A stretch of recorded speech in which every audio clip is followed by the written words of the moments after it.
ये बुलबुल चिड़िया का घर है और ये दो छोटे छोटे बुलबुल चिड़िया के बच्चे हैं। ये अभी बहुत छोटे हैं, इनको अभी उड़ना नहीं आता। बुलबुल चिड़िया रिक्शा चलाती थी। बुलबुल चिड़िया एक जंगल से दूसरे जंगल में सामान लेकर जाती और अपना घर का खर्चा चलाती थी।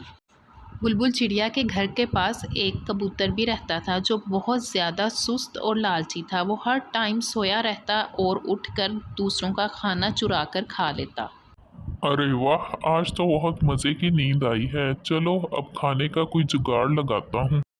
और बुलबुल चिड़िया काम पर जाने से पहले अपने बच्चों के लिए खाना पका कर रख कर जाती ताकि उसके बच्चों को जब भूख लगे तो वो खाना खा लें।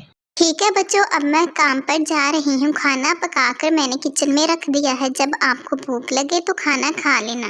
मम्मा, तो आप जाओ, हम खाना खा लेते। और दूसरी तरफ कबूतर बुलबुल चिड़िया की बातें सुन रहा होता है। अरे वाह, आज तो इतनी जल्दी खाने का इंतज़ाम हो गया। अब तो मैं सारा खाना खा जाऊंगा। यम यम, बहुत मज़े का बनाया है बुलबुल ने। आओ हम खेलते हैं, कितना मजा आ रहा है खेलने का। आओ हम खाना खाते हैं। खाना तो नहीं है, मुझे भूख लगी है। कोई बात नहीं, हम छोड़ देते हैं, उठती देर मम्मा देती। और फिर दोनों बच्चे सो जाते हैं। बुलबुल चिड़िया भी इतनी देर में काम से वापस आ जाती है। मामा, हमें भूख लगी है। बेटा, खाना तो मैं बना कर रख कर गई थी, आपने खाना क्यों नहीं खाया? वहाँ पे खाना नहीं था। बुलबुल चिड़िया जब किचन में जाकर देखती है तो वाकई किचन में तो खाना नहीं होता। बुलबुल चिड़िया अपने बच्चों के लिए दोबारा से खाना बनाती है और फिर बच्चे बहुत शौक से खाना खाते हैं। अगले दिन बुलबुल चिड़िया अपने बच्चों के फेवरेट मैगी बनाती है और अपने बच्चों को कहती है कि मैंने आप दोनों के लिए मैगी बनाकर किचन में रख दिए हैं, आप दोनों खाना खा लेना। मम्मा, ये क्या? आज फिर बच्चों का खाना कबूतर खा जाता है और शाम को जब चिड़िया वापस काम से आती है तो उसके बच्चे कहते हैं, मामा, हमने भूख लगी है। और फिर बुलबुल चिड़िया जब किचन में जाकर देखती है तो आज फिर खाना गायब होता है। अब तो देखना पड़ेगा मेरे बच्चों का खाना कौन खा जाता है। अगले दिन बुलबुल चिड़िया खाना पकाती है और खुद घर के पीछे दरख्तों और झाड़ियों में जाकर छुप जाती है कि मैं देखती हूँ मेरे बच्चों का खाना कौन खा जाता है।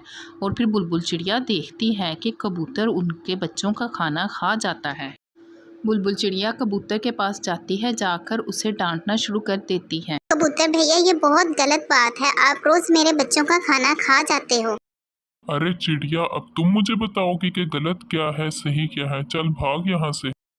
जब बुलबुल चिड़िया रात को सो रही होती है तो कबूतर बुलबुल चिड़िया से बदला लेने के लिए उसके रिक्शे का टायर की सारी हवा निकाल देता है, उसका टायर पंचर कर देता है।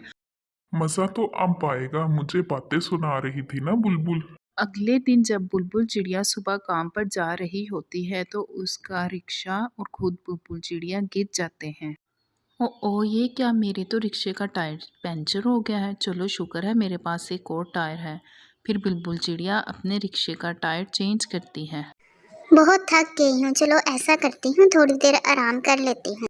अचानक से बुलबुल चिड़िया की नज़र एक दरख्त पर पड़ती है जो बहुत चमक रहा होता है। जाकर देखती हूँ, वो दरख्त थोड़ा अजीब लग रहा है।